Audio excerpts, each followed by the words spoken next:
सही में ध्यान में ही नहीं रहा, अदरवाइज मैं अब तक ले चुका होता उस क्लास उसको।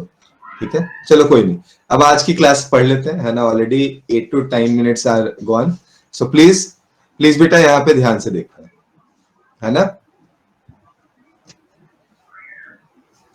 तो बीटा माइनस डीके क्या है हमारे पास, और बीटा प्लस डीके क्या है, इसको समझते हैं। ठीक है बेटा, बीटा माइनस डीके मींस बच्चा कह रहा है रीलोड द क्लास बेटा। यहाँ पे हम लोग इलेक्ट्रॉन को एक तरह से बाहर निकाल रहे हैं, है ना। ये बेसिकली इलेक्ट्रॉन को रिप्रेजेंट करेगा कि in the decay electrons are just remove. मतलब ये जो बीटा माइनस है इसका मास भी इलेक्ट्रॉन के जैसा ही होगा, चार्ज भी इसके पास क्या है, इलेक्ट्रॉन के जैसा ही है।